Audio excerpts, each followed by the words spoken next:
The courtroom was silent when the verdict was read. The sound of the gavel echoed like thunder through the walls, and for a moment, time seemed to stop. "Daniel Reyes," said the judge, his voice cold and final, "you have been found guilty of the murder of Officer Ryan Collins. The court sentences you to death." Daniel didn't move.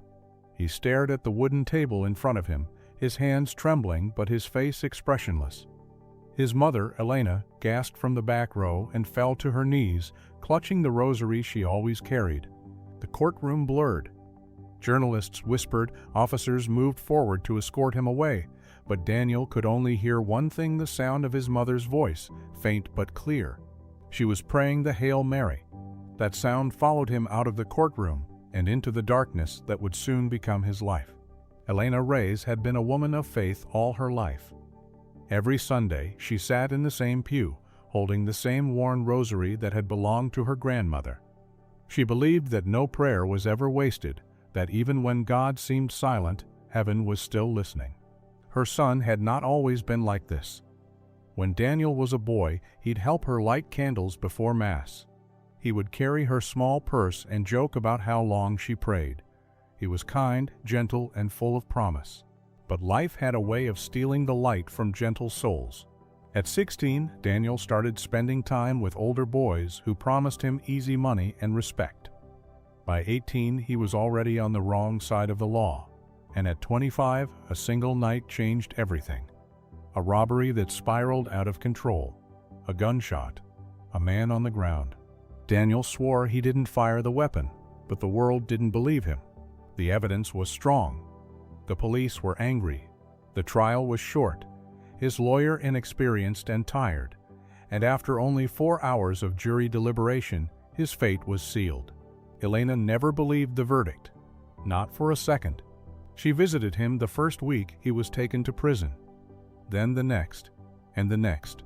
Every single week for 8 years, she made the same trip, 2 buses, and a long walk through the dust and heat to sit across from her son behind a thick pane of glass. On the first visit, Daniel didn't speak. He just stared at the floor. Elena placed her rosary against the glass and whispered, "Pray with me." He didn't, but she prayed anyway. And every week she did the same. Sometimes she talked about home, sometimes about his little sister who missed him, but most times she talked about hope. "Justice is slow," she said once, "but heaven's justice is never late." Before leaving, she would always remind him, "When everything seems lost, remember that Our Lady never abandons her children." Daniel wanted to believe her, but anger burned too deep.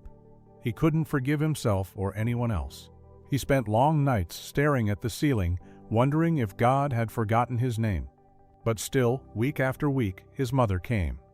Always with that same framed image of the Virgin Mary she had inherited from her mother. A small picture, nothing valuable, just the soft face of a woman in blue and white robes, eyes lowered in peace.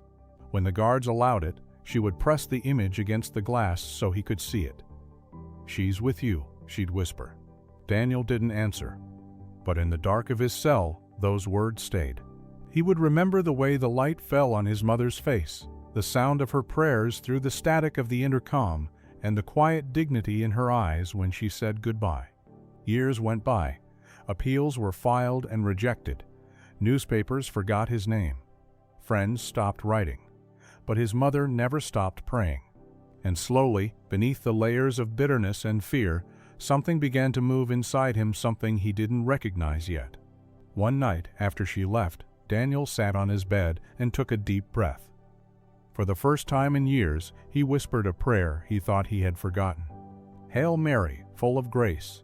The words felt strange on his lips, almost fragile, but they also felt like home.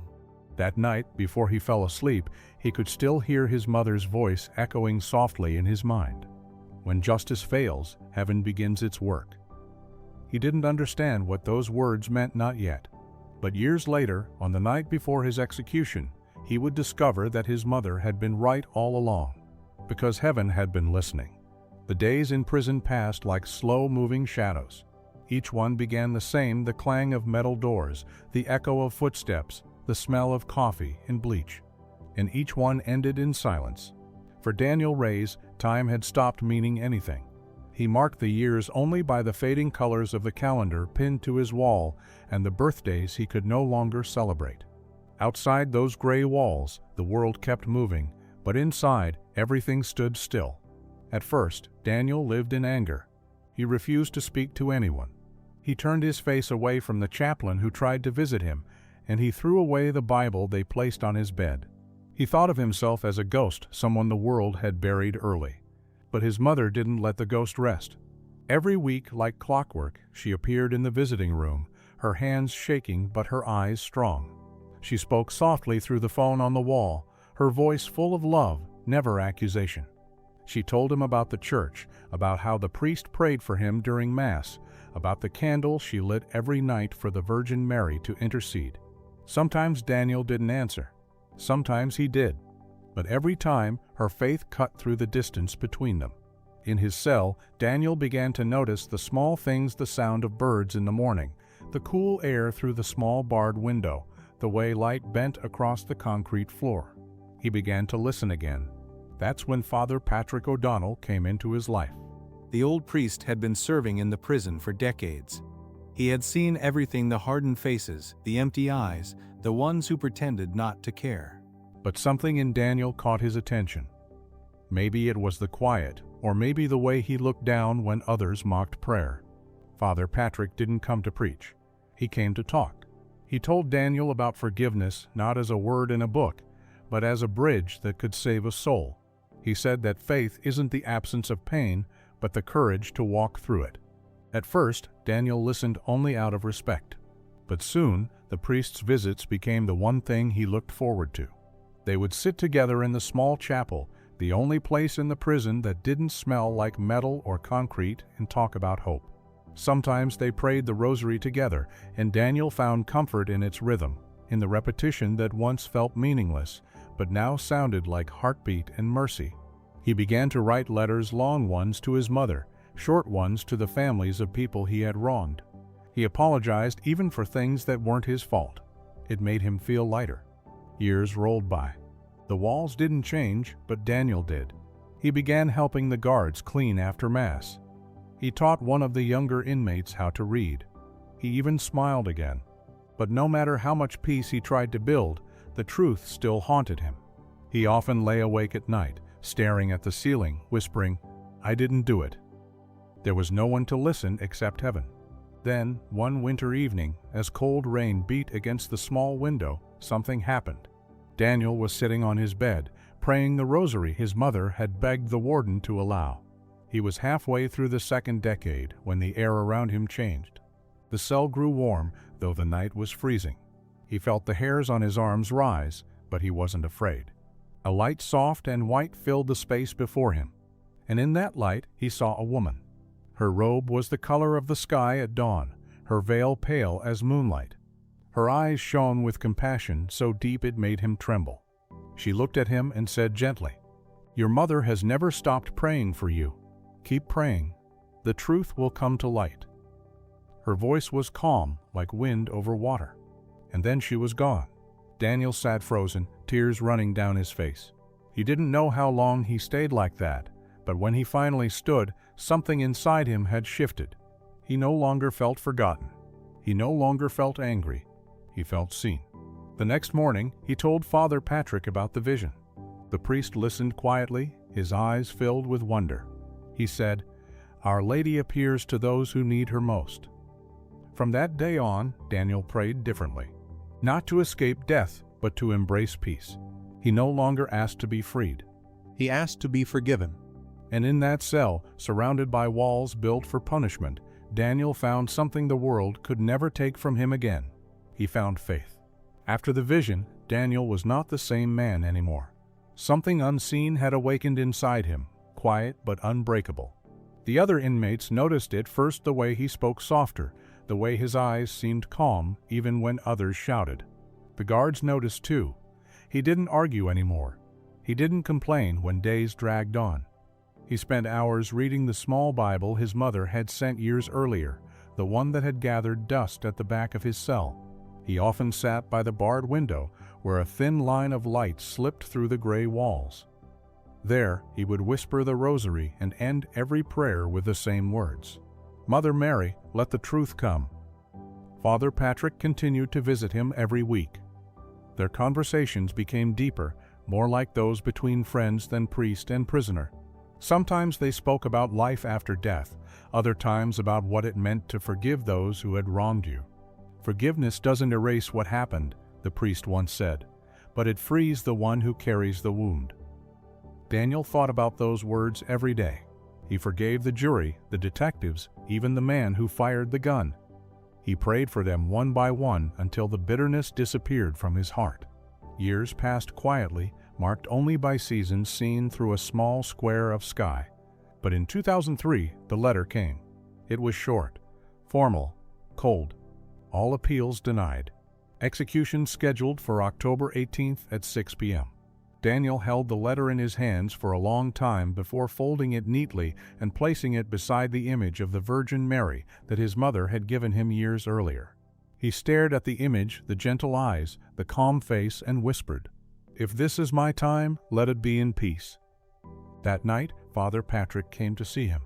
He already knew what the letter contained. The old priest's hands trembled as he placed them over Daniel's. "Do you want me to pray with you?" he asked. Daniel nodded. They prayed together, not with fear, but with hope. When the prayer ended, the priest said softly, "Miracles happen where love refuses to die." 2 days later, Elena arrived for what she knew would be her final visit. Her hair had turned completely gray. Her steps were slow and unsteady, but her eyes still held that same fire of faith. When she sat across from him behind the glass, there were no words at first. They just looked at each other, mother and son, separated by glass, but united by something stronger. Finally, she took out a small package wrapped in cloth. Her hands shook as she unwrapped it. Inside was the old framed image of the Virgin Mary, the same one she had brought every week, the same one that had belonged to her mother and grandmother before her. The wooden frame was worn, the paint faded, but it carried the scent of home. "This," she said, "has been in our family for generations. It has seen every prayer, every tear. I want you to have it in your final hours. Let her be with you when I can't." Daniel reached his hand to the glass.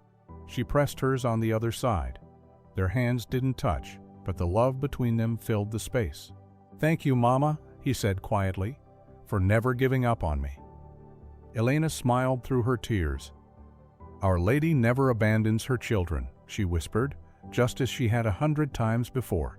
When she left that afternoon, Daniel felt something deep inside him break, not from pain, but from the weight of goodbye. He sat in silence for a long time, staring at the image now resting on his small table. The Virgin's face seemed softer in the dim light, almost alive. He thought about his mother's words, about Father Patrick's quiet faith, about the voice he had heard that night years ago, "The truth will come to light." Was it possible? Could truth really survive in a place like this? Daniel didn't know. But as darkness fell, a strange calm filled his heart. He folded his hands, looked at the image, and whispered one last prayer before sleeping. "Be with me, Holy Mother. When morning comes, I will not be afraid." The guards walked the corridor outside, unaware of the quiet grace that had entered the cell. In the dim glow of the night lamp, the image of the Virgin Mary seemed to watch over Daniel, her painted eyes filled with peace, the kind of peace that comes only before a miracle. The night before the execution arrived quietly. There was no storm, no sound of thunder, only the still air that settled over the prison like a heavy blanket. At 10 p.m. the lights went out in every cell block. But Daniel Reyes couldn't sleep. He sat on his narrow bed, the small framed image of the Virgin Mary resting on his knees. He traced his fingers over the worn edges of the wooden frame, thinking of all the hands that had held it before him, his mother's, his grandmother's, women who had carried faith through war, poverty, and grief. The room was dark, except for a faint orange glow leaking from the corridor lights outside. He began to whisper the rosary slowly, as he had done every night for years. "Hail Mary, full of grace, the Lord is with thee." Each word echoed softly through the silence. He remembered his mother's voice, trembling but steady, saying the same prayer through the phone in the visiting room. He imagined her at home, awake, doing the same thing at that very hour, a mother praying for her son's soul, refusing to give up hope. As the minutes passed, Daniel felt a deep calm settle over him. The fear that had haunted him for years seemed to fade away. He wasn't thinking about death anymore. He was thinking about peace. At around 3 a.m., he paused his prayer and looked again at the image. The Virgin's eyes seemed softer now, more alive than paint should allow. He whispered, "If you're here, please, help me find the truth." Then he bowed his head and continued praying, the beads slipping through his fingers. It was in that moment that something changed. The air around him began to warm, as if a gentle sun had risen inside the cell. He lifted his head, expecting to see the overhead light flickering, but it wasn't that. The glow was coming from the image. At first it was faint as shimmer, a breath of light, but then it grew, golden and soft, spilling across the cold concrete walls. Daniel froze. His hands trembled, but his heart felt no fear. The glow surrounded the image completely, yet the shadows in the cell remained untouched, as though the light was alive, choosing where to fall. It didn't burn. It didn't blind. It simply radiated warmth, the kind that makes a person weep without knowing why. Outside the cell, a guard named Steve Martinez was making his usual night rounds. When he turned the corner near cell 42, he stopped dead in his tracks. Through the narrow glass window, he saw something he could not explain, a soft golden light filling the prisoner's room. At first, he thought maybe Daniel had found a way to tamper with the electrical wiring. But as he stepped closer, his breath caught in his throat. The light wasn't coming from any lamp or bulb. It was coming from the tiny framed picture of the Virgin Mary on the prisoner's table. "Rays," he called quietly. "What's going on in there?" Daniel looked up, his face glowing in the light. "She's here," he said softly. "Mother Mary, she's here." Martinez blinked, unsure what to do. He had worked 15 years in that prison, seen fights, fires, and madness, but never anything like this. He grabbed his radio. "Central Control, this is Martinez. I need the warden to come to Block C immediately. You need to see this." Within minutes, footsteps echoed down the corridor. Warden James Wallace arrived with 2 other officers, their flashlights cutting through the dim hall. When they reached Daniel's cell, the sight before them made them stop cold. The image was glowing so brightly it illuminated the faces of the men outside the bars. But there was no power source, no reflection, no trick of light. It was real and yet completely impossible. The warden stood speechless. One of the guards crossed himself instinctively. "Call Father O'Donnell," Wallace whispered. "And no one says a word about this until we understand what we're seeing." By 4 a.m., the old priest arrived, his robe hurriedly thrown over his clothes. He walked straight into the corridor, his eyes wide. The glow was still there, steady and calm, as though time itself had paused. Father Patrick knelt on the floor. "Lord, have mercy on us," he whispered. "She has come." The warden swallowed hard. "Come for what?" "To intercede," the priest said. "Something greater than us is happening here." The 4 men stood in silence, staring at the image as the light pulsed softly, not like electricity, but like a heartbeat. Inside the cell, Daniel felt no fear, only peace. Tears streamed down his face as he whispered, "Thank you." For the rest of the night, none of them moved. No one spoke above a whisper. Then, just as dawn began to rise, another guard appeared, an older man named David Walsh, known throughout the prison for his cold demeanor and iron discipline. He had served more than 20 years and had never once shown emotion on the job. But when he reached Daniel's cell and saw the glow, he froze. His hands began to tremble. His eyes filled with tears. And then, in front of everyone, he dropped to his knees on the cold cement floor. "I can't do this anymore," he cried. "I can't carry this weight." The warden stepped forward, alarmed. "What are you talking about, Walsh?" The guard's voice broke between sobs. "I lied," he said. "I lied at the trial. Daniel is innocent." The corridor went silent. Even the air seemed to stop moving. Father Patrick looked at the glowing image and whispered, "The truth will come to light." No one could speak. No one could deny what they were seeing, Because in that cold prison hallway, surrounded by men who had forgotten what faith looked like, something divine had entered. And it demanded the truth. The moment David Walsh's confession left his lips, the entire corridor fell silent. The only sound was his ragged breathing and the faint hum of the lights above. Even the golden glow that had filled the cell seemed to dim slightly, as if listening. The warden stood frozen, unsure what to say. Father Patrick stared at the kneeling guard with tears in his eyes, his lips trembling as he whispered a prayer of gratitude. "David," the warden finally said, his voice shaking, "what are you confessing?" The guard looked up, his face pale and wet with tears. "I lied, sir," he said again, his voice breaking. "At the trial, it wasn't Daniel who killed the officer that night. I knew it. I saw it. But I kept quiet." No one spoke. Walsh pressed his hands against his face, shaking. The real shooter was a police informant named Tommy Rodriguez. He was protected by Detective Harris.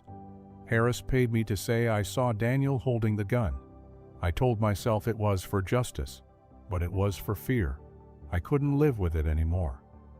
He turned toward the glowing image still shining faintly in Daniel's hands. "When I saw that light," he said softly, "I felt like heaven itself was staring through me. I couldn't hide anymore." The warden immediately called the central office. The command center awakened the district attorney, who demanded an emergency suspension of the execution. It was 5:12 in the morning. By sunrise, news had already begun to spread among the prison staff. Some whispered about the guard's breakdown. Others spoke quietly of the miracle that had shaken the cell block. But everyone agreed on one thing: something beyond explanation had happened that night. The execution was officially halted before noon. Daniel was moved to a holding cell as investigators arrived to question Walsh. His confession was recorded, and within hours, the chain of corruption that had condemned an innocent man began to unravel. Detective Harris, long retired, was brought in for questioning. Under pressure and confronted with evidence from old files, he confessed to everything: the bribe, the false testimony, the hidden reports that proved Daniel's innocence. The real killer, Tommy Rodriguez, had died 3 years earlier in another state, leaving behind a record of violent crimes. For the first time in 8 years, Daniel's name began to rise out of the shadows. 2 months later, on December 15, 2003, the prison gates opened. The same gates that had swallowed him in his youth now stood before him bathed in winter sunlight. Daniel walked out slowly, his hands trembling, his heart pounding. The air smelled different, cleaner, freer, alive. And waiting just beyond the fence was his mother. Elena stood with her rosary wrapped tightly in her hands, tears streaming down her cheeks. When she saw him, she didn't run. She simply opened her arms, and he fell into them like a child. "My son," she whispered, "Our Lady never abandoned you." Daniel could barely speak. "She never abandoned you either, Mama." The guards who had once escorted him to his cell now stood watching quietly, some with tears in their eyes. Even the warden, who had seen thousands of prisoners come and go, bowed his head in silence. The small framed image of the Virgin Mary, the one that had glowed that miraculous night, was returned to Daniel. It looked completely ordinary again. No light, no warmth. Just a simple image of a woman in blue and white. But Daniel knew. They all knew. The miracle wasn't gone. It had simply done what it came to do. Investigators later brought the image to a laboratory for analysis. They scanned it, tested it under ultraviolet light, even examined the wood for hidden mechanisms. But nothing unusual was ever found. It remained a mystery, one without logic, but full of truth. In the following months, Daniel received compensation for his wrongful conviction. He didn't keep it for himself. Instead, he founded a small organization he named Light Through the Bars. Its mission was simple: to help other prisoners who had been wrongfully accused, to offer them legal aid, hope, and prayer. He often told his story in quiet gatherings, never with anger, never with pride. He always began with the same words: "I didn't see a miracle because I deserved it. I saw it because mercy never stops searching for us." Father Patrick continued to visit him until his retirement. In one interview years later, he said, I have seen hardened men break and innocent men fall apart, but I have never seen heaven intervene so directly in a place built for despair. The Virgin Mary came into a prison that night not just to save one man, but to remind us that no soul is ever too lost for her to find. Elena lived long enough to see her son marry a nurse who had volunteered for his foundation. She saw him hold his newborn daughter in his arms, tears of joy running down the same face that once knew only pain. She passed away peacefully in 2010, holding the same rosary she had clutched in the courtroom so many years earlier. The last words on her lips were the same ones she had said to her son behind the glass. When justice fails, heaven begins its work. Daniel kept the framed image of the Virgin Mary on a small altar in his home. Every morning before he left for work, he lit a candle before it. The light flickered gently across the wood, reminding him of that night when hope broke through the walls. Sometimes, when the house was quiet, he would sit alone and look at the image. He would remember the warmth, the glow, the feeling of being seen by eyes not of this world. He no longer asked why the miracle had happened to him. He only thanked God that it had, because the miracle had not only freed him, it had healed everyone it touched. It had given courage to a guilty man, faith to a warden, and peace to a mother. And so, the small framed image became a silent witness to something greater than justice, the mercy that moves when all hope is gone. Years later, people would still visit Daniel's foundation, sometimes bringing photos, sometimes prayers, sometimes tears. He would listen to their stories, place a hand over their shoulders, and say softly, "Even in the darkest places, light can find a way in. I've seen it with my own eyes." He never exaggerated what happened that night. He didn't need to, because the truth itself was more powerful than any story could ever be. The Virgin Mary had come into a prison, into a place the world had forgotten, and turned despair into faith, lies into truth, and death into life.